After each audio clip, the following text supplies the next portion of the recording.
तो नमस्कार मेरे प्यारे साथियों, कैसे हैं? उम्मीद है कि बहुत ही अच्छे से होंगे और सही तरीके से पढ़ाई करेंगे। दोस्तों हम लोग ऑलरेडी पिछले जितने सारे भी वीडियो आप लोगों के लिए बनाए थे, सभी शॉर्ट वीडियो की मदद से हम लोग एमसीक्यू क्वेश्चंस को डिस्कशन कर चुके थे। तो आज हम लोग डिस्कशन करेंगे क्लास 10 का कुछ ऐसे इंपॉर्टेंट क्वेश्चंस जो कि 2 मार्क्स का कैरी करता है हमेशा। तो ये क्वेश्चंस को हम लोग किस तरीके से सॉल्व आउट करते हैं, हम पूरी तरीके से आप लोगों को समझाएंगे। देखिए, सबसे पहले क्वेश्चन के तौर पर इस तरीके से आपको दिखाई देगा, जैसे कि सेक्शन बी तो खंड ख, इस तरीके से वहाँ लिखाई दे देगा।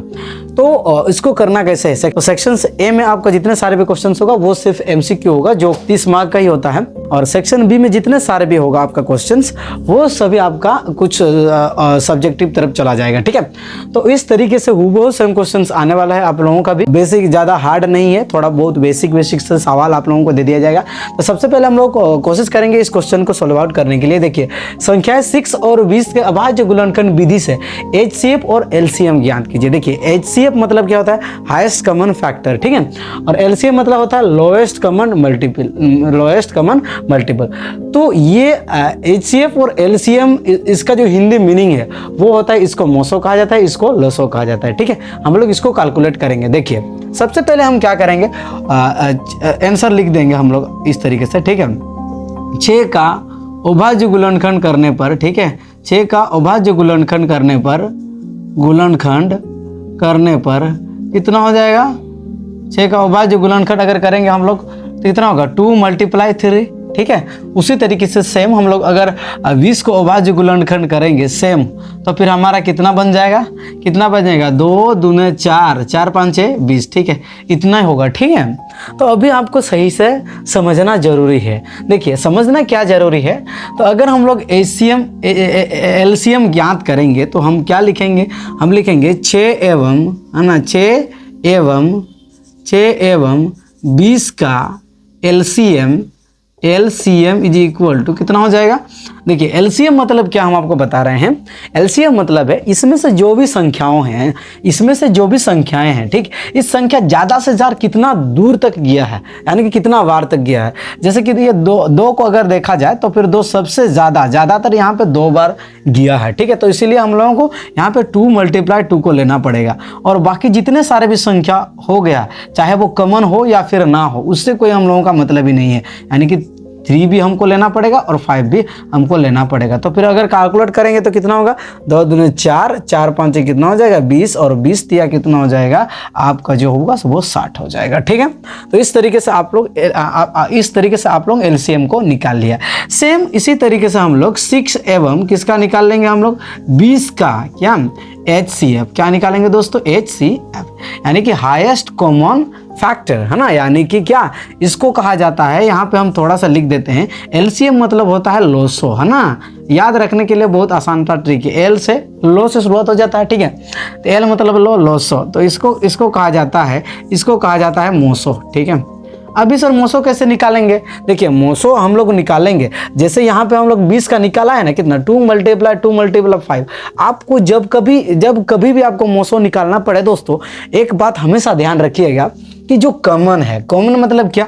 कॉमन मतलब 2 जगहों में जो मौजूद है, यहाँ पे भी है, यहाँ पे भी है। देखिए, 2 को अगर आप देखिएगा तो ये इसका जोड़ी बन रहा है। ठीक है, यहाँ पे भी है, यहाँ पे भी है, लेकिन ये जो 2 है यहाँ पे नहीं है, ये जो 3 है यहाँ पे भी नहीं है, ये जो 5 है यहाँ पे भी नहीं है, जिसके चलते उसको हम लोग कॉमन नहीं ले सकते हैं। कॉमन मतलब ऊपर नीचे दोनों का जगह में होना चाहिए और जोड़ी इस तरीके से बनाना चाहिए। ठीक है, तो अभी हम लोग कितना लिखेंगे तब? एचसीएफ बराबर कितना लिखेंगे? ये देखो, 2 दोनों जगहों पे है, तो हम लोग कितना हो जाएगा? हम लोगों का ये आंसर हो जाएगा कितना? 2 हो जाएगा आपका आंसर। ठीक है, क्लियर है कि नहीं दोस्तों?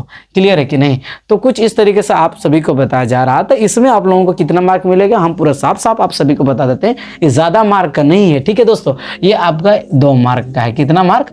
2 मार्क। अगर आपने इसको कर लिया तो फिर आपका 2 मार्क पूरा पक्का, 2 मार्क तय हो गया। ठीक है, तो इसी तरीके से हम लोग करेंगे कि ये वेरी इंपॉर्टेंट क्वेश्चन है। बीबीआई करके मैंने इस तरीके से लेके रखे हैं, इसको पूरा 2-3 बार प्रैक्टिस कर ले लीजिएगा। भले ही ये क्वेश्चंस ना गिरे, लेकिन इस तरीके से जो क्वेश्चंस है वो जरूर ही गिर सकता है दोस्तों, 100%। ठीक है, तो देखिए, द्विघात समीकरण x² - 7x + 12 के शून्य ज्ञात कीजिए, है ना। शून्य लिखा दिया है मैंने, शून्य ज्ञात कीजिए। देखिए, ये जो सवाल है ये आपका क्वाड्रेटिक इक्वेशन से आया है, यानी कि द्विघात समीकरण से आया हुआ है। तो इनको भी हम लोग सॉल्व करेंगे, है कि नहीं, ज़्यादा हार्ड तो नहीं है। इसको सॉल्व कैसे करेंगे, देखिए आंसर अगर हम लोग लिखेंगे, इसको कैसे लिखेंगे, x square minus 7x plus 12 को हम लोग अगर सॉल्व करेंगे तो फिर कितना होगा दोस्तों। देखिए ऐसे क्वेश्चंस को अगर आप लोग सॉल्व करने के लिए चाहोगे, शून्य को ज्ञात करना चाहोगे, तो हम आपको बताया पहले जो स्टेप होगा वो ये जो अचर है और यहाँ एक्स स्क्वायर का जो गुणांक है, ठीक है, इनको आपको मल्टीप्लाई करना पड़ेगा। तो फिर कितना है, 12 मल्टीप्लाई 1 बराबर में कितना हो गया, 12, ठीक है। ये जो 12 हो गया, अभी 12 को इस तरीके से टूटाना है कि जोड़ या घटा होने पर कितना -7 आपका प्राप्त हो, ठीक है। तो 12 को हम लोग गुणनखंड करेंगे तो कितना हो जाएगा, 4 तिया 12। अभी 4 और 3 को जोड़ करो या फिर घटाव करो, लेकिन हम लोगों का -7 होना चाहिए, ये चीज आपको ध्यान रखना है। समझ में आया कि नहीं दोस्तों, समझ में आया कि नहीं। अगर हम लोग यहाँ पे माइनस लगा देंगे और यहाँ पे भी माइनस लगा देंगे और x हम लोग कर देंगे तो -4x और -3x तो मिल जाएगा, तो -7x मेरा हो जाएगा, ठीक है। तो एक्स स्क्वायर माइनस हम लोग लिख सकते हैं इसको 4x और -3x और प्लस में 12, है कि नहीं। इसको मैंने बदल दिया, कुछ यहाँ पे मैंने कुछ ज़्यादा परिवर्तन नहीं किया है, परिवर्तन सिर्फ ये किया है कि -7x को मैंने टूटा दिया, ठीक है ना। अभी देखो अगर हम लोग यहाँ से इन दोनों में से अगर x को हम लोग कॉमन ले लेंगे और यहाँ से भी अगर x को कॉमन लेंगे, तो x को अगर कॉमन लेंगे तो बचेगा कितना, 2x था, तो है ना, ऊपर में कितना 2 बार x था ना। तो अगर हम लोगों का 2 बार x रहेगा तो अगर एक x को हम लोग बाहर निकल लिया तो बचा और x और माइनस में ये x ऑलरेडी बाहर निकल चुका है तो x -4। अभी हम लोग क्या करेंगे, इसमें से भी हम लोग सेम कॉमन ले लेंगे। देखिए कॉमन अगर लेंगे तो -3x और +12 में से x तो कॉमन किसी भी हाल में नहीं होगा। अगर हम लोग कॉमन लेंगे तो फिर 3 और 12 में से -3 को हम लोग कॉमन ले सकते हैं, ठीक है। तो फिर यहाँ पे आएगा x तो बचा है और माइनस माइनस प्लस, ठीक है, यहाँ पे माइनस माइनस प्लस और 3 4 12, ठीक है ना। देखिए अब यहाँ पे दोनों बराबर हो गए, ये बराबर होना भी चाहिए, ठीक है। अगर हम लोग इसको सॉल्व करेंगे तो फिर ये जो है इसको हम लोगों को लिखना है, तो कितना लिखना है, x माइनस में 4 और होल इंटू में x माइनस में 3, ठीक है। अभी तक हम लोगों का शून्यक निकला नहीं है ना। तो अभी हम लोग शून्यक अगर निकालेंगे तो x -4 इज इक्वल टू 0 और x इज इक्वल टू +4, ठीक है।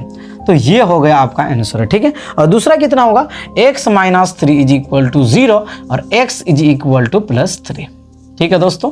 तो आपको जो शून्यक होगा दोस्तों कितना, वो आपका +3 और +4, ठीक है। अगर आपने इस तरीके से कर दिया तो फिर यहाँ पे भी ये पक्का 2 नंबर आप लोगों को मिल ही जाएगा, ठीक है दोस्तों। तो कुछ इस प्रकार से सवाल है, हम लोग बहुत आसानी से सॉल्व किए और काफ़ी सारा और भी बहुत सारे सवाल है। क्लास 10 का बहुत सारे सवाल खंड बी में मौजूद है। हम लोग एक एक करके हम लोग उन क्वेश्चंसों को डिस्कशन करेंगे। तो दोस्तों वीडियो पे जरूर बने रहेंगे। अगर नए हैं तो फिर दोस्तों लाइक और सब्सक्राइब जरूर कर देना, ताकि जितने सारे भी अभी इंपॉर्टेंट क्वेश्चन हम लोग डिस्कशन करेंगे आपको भी समझ में आ जाए, साथ ही साथ अपना दोस्त को भी शेयर कर दे और उनको भी समझ में आ जाए। और जब कभी भी इस तरीके से सवाल आप सभी के सामने में आ जाए तो फिर आप बिल्कुल ही घबराने का जरूरत नहीं है। एक एक करके अगर अभी से आप प्रैक्टिस करोगे तो उसी समय आप 100% कर पाओगे दोस्तों। उम्मीद है वीडियो पसंद आया। फिर मिलते हैं हम लोग नेक्स्ट वीडियो के साथ, तब तक के लिए दोस्तों दिल से बाय।